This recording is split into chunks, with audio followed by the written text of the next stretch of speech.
রোজার শেষে এসে শাশুড়ি মায়ের হাতে ডিম চপ বানানো শিখলাম। কি আর করা বলেন, আমরা যেহেতু অফিস গোয়িং, সো সবসময় সময় হয়ে ওঠে না, তাই আর শেখা হয়নি। তো আগে থেকে টুকটাক জানতাম, বাট প্রপার ওয়েতে জানতাম না। আমি যেহেতু শিখে নিলাম, ভাবলাম যে আপনাদের সাথেও শেয়ার করি। আপনারা যে কোনো সময় রমজান ছাড়াও যে কোনো মোমেন্টে খেতে চাইলে ইচ্ছে করলেই বানিয়ে খেয়ে নিতে পারবেন।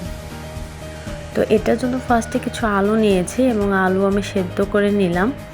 সেদ্ধ করে এখন এগুলোকে ম্যাশ করব। তো আলুগুলো আমি প্রপার ওয়েতে ম্যাশ করে নিয়েছি। খুব ভালোভাবে ম্যাশ করতে হবে যাতে কোনো দানা দানা ভাব না থাকে। তো দেখতে পাচ্ছেন আমার মোটামুটি আলু ম্যাশ করা হয়ে গিয়েছে। আর এটা গরম থাকতে থাকতে ম্যাশ করবেন, তাহলে ম্যাশ করাটা প্রপার হবে। এর ভিতরে আমি দিয়ে দিলাম পেঁয়াজ কুচি এবং কাঁচামরিচ। এটা দিয়ে একটু ভালোভাবে মাখিয়ে নিব। ভালোভাবে মেখে মাখানোর এই পর্যায়ে আমি দিয়ে দিব পাঁচফোড়নের গুঁড়ো। এটা অবশ্যই আপনারা দিবেন, কারণ এটা একটা এক্সট্রা স্মেল ক্রিয়েট করবে এবং এক্সট্রা ফ্লেভারও নিয়ে আসবে। এখন আমি পরিমাণ মতো লবণ দিয়ে মাখিয়ে নিব। তো ম্যাশ পটেটো আমার ডিম চপের জন্য রেডি হয়ে গিয়েছে। এখন এটাকে ঢেকে আমি ফ্রিজে রেখে দিব। কিছুক্ষণ ফ্রিজে অবশ্যই রাখবেন। তো ফ্রিজে রাখার পরে আমি এদিকে ডিম সেদ্ধ করে নিয়েছি। যতক্ষণ আমি এই প্রসেস করব আমার পটেটোটা ফ্রিজেই থাকবে। তো দেখতেই পাচ্ছেন আমি ডিমটা সোজাভাবে এভাবে কেটে নিয়েছি। আপনারা চাইলে এটা 4 টুকরোও করতে পারেন, আবার চাইলে একটাও দিতে পারেন, জাস্ট আপনাদের ইচ্ছা। বাট আমি একটু কেটে হাফ করে নিয়েছি।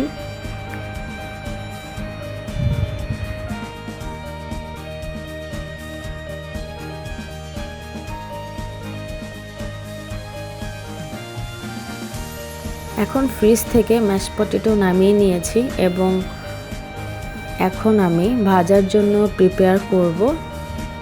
তো দেখতেই পাচ্ছেন কিভাবে আমি এটা তৈরি করে ফেললাম। হাত দিয়ে একটু চেপে চেপে এভাবে ম্যাশ পটেটোটা রেডি করতে হবে, আর উপরে একটা সেম ওয়েতে দিতে হবে। খুবই ইজি বানানো। হ্যাঁ, এটা আসলে অনেকেই অনেক জটিলভাবে মনে করেন, বাট এটা খুবই ইজি। এভাবে একটু চেপে চেপে ঘুরিয়ে ঘুরিয়ে তৈরি করে ফেললাম ডিম চপ বানানোর জন্য ফাইনাল প্রসেস। তো এভাবেই আমি সবগুলো রেডি করে ফেললাম এক এক করে। তো আমার ডান হয়ে গিয়েছে। এক্সট্রা কিছু আলু রয়ে গিয়েছিল, সেটা আমি পাশে দিয়ে দিয়েছি। তৈরি হয়ে গেল ভাজার জন্য। এখন আমি এটাকে ফ্রিজে রেখে দিব। অবশ্যই আপনারা ফ্রিজে রাখবেন, তাতে কি হবে আলু ডিম এটা গলে যাবে না, একদম সেম থাকবে। আর পাশাপাশি বেসনটা গুলিয়ে নিচ্ছি। আমি দিয়ে দিলাম পরিমাণ মতো বেসন। এর ভিতরে অ্যাড করে দিলাম চালের গুঁড়া। চালের গুঁড়াটা দিলে ডিম চপটা একটু মচমচে ভাব হবে। এর ভিতরে দিয়ে দিলাম পেঁয়াজ বাটা, আদা বাটা এবং রসুন বাটা, খুবই অল্প পরিমাণে দিয়েছি। আর দিয়ে দিলাম সামান্য একটু হলুদ। এখন দিয়ে দিলাম ধনিয়া গুঁড়া এবং জিরার গুঁড়া। এরপরে দিয়ে দিলাম মরিচের গুঁড়া এবং লবণ। এখন এটাকে একটু মিক্স আপ করে অল্প অল্প করে পানি দিয়ে গুলিয়ে নিতে হবে, যাতে করে গোলানোটা এক্স্যাক্ট হয়। একেবারে বেশি পানি দেওয়া যাবে না, অল্প অল্প করে একটু একটু করে মিক্স আপ করে আপনার বুঝে নিতে হবে যে আরও লাগবে কি না। এভাবে করে করে যারা আমরা বিগিনার আছি অবশ্যই এভাবে ট্রাই করবেন। গুলিয়ে নেওয়ার এ পর্যায়ে দিয়ে দিব হালকা একটু বেকিং পাউডার, যেটা আমাদের ডিম চপের ক্রিস্পিনেসটা ধরে রাখবে। সো গুলানো শেষ। এখন আমি এটাকে তেলে দিয়ে দিব। তেলে দেওয়ার সিস্টেমটা একটু দেখুন। এটাকে দিয়ে একটু এভাবে নেড়ে নেড়ে নিতে হবে, কারণ একেবারেই যদি আপনি দিতে থাকেন তাহলে কিন্তু একটার সাথে আরেকটা লেগে যাবে আর এটা প্রপার হবে না। এটা কিন্তু একটা টিপস, হ্যাঁ। এটা আমি যদি একা করতাম ডেফিনেটলি আমি একেবারে সব দিয়ে দিতাম। দেখতেই পাচ্ছেন যেহেতু আম্মু শিখিয়ে দিচ্ছে, একটা দিয়ে নেড়ে নেড়ে আরেকটা দিয়ে নেড়ে নেড়ে আবার থার্ডটা দেওয়া হয়েছে, এবং যাতে আরেকটার সাথে না লাগে ওইভাবে। এটা কিন্তু একটা ট্রিক্স, অবশ্যই আপনারা মাথায় রাখবেন এই ব্যাপারটা।